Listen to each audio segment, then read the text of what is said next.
Day 2 of filming. How's it going? It's going alright?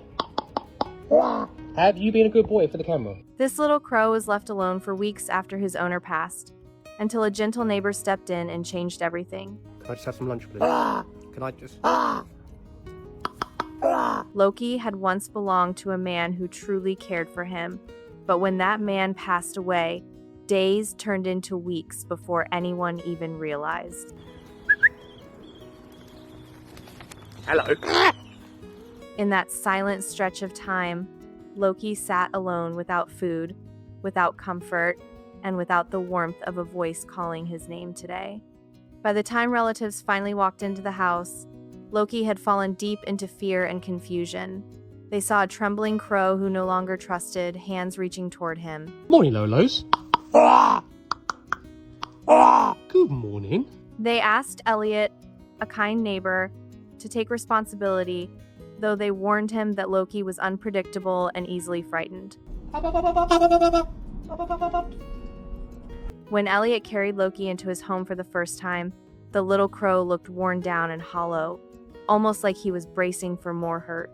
His feathers were dull, his body thin, and his eyes stayed fixed on the floor, as if expecting something bad to happen again.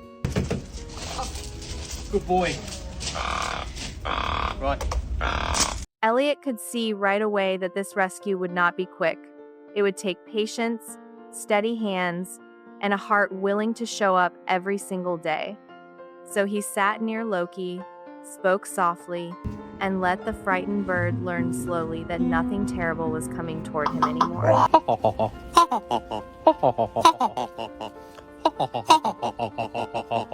Little changes began to appear. Loki stopped shaking quite as much when Elliot entered the room. He started watching him with curious eyes instead of fear. Day after day, Elliot kept offering calm moments, gentle words, and small bits of trust. Personal space? Hello?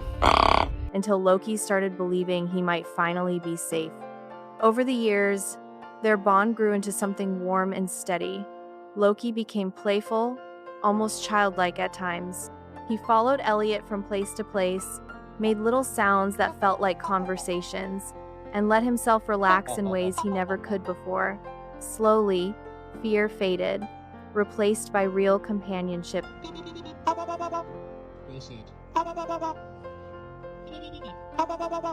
Today, Elliot even built a special space just for Loki, a place filled with light and safety. Whenever Elliot walked in, Loki's tail feathers wiggled with joy.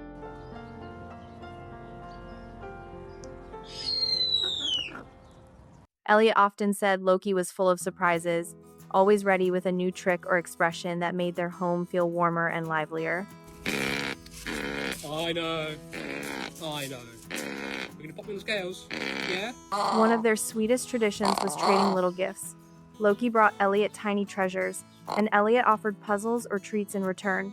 But Loki also had a mischievous side. He loved stealing anything small enough to carry, from coins to cookies, always proud of his daring little discoveries each day. I need that back, please. Give me that back! What made it even funnier was Loki's habit of trading what he stole. A sponge might cost 3 grapes. A shiny padlock might require a cookie. Elliot learned to keep a small stash ready, smiling every time Loki strutted over with that look that meant mischief had begun again today. No, I know, you don't have to have a license to keep them, but...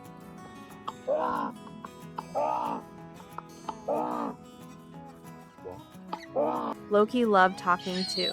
When Elliot spoke, Loki answered with clicks and sounds that felt almost like words. Over time, Elliot said the little bird seemed more like a person, showing joy, jealousy, and excitement.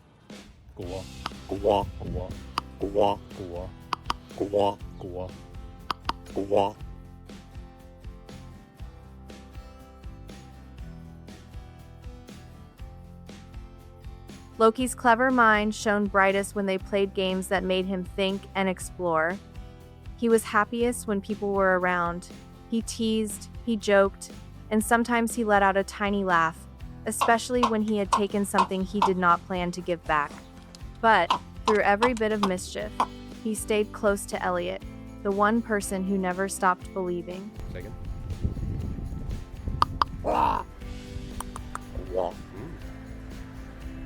So, hello. Loki's journey shows how patience and kindness can change a frightened life into a joyful one.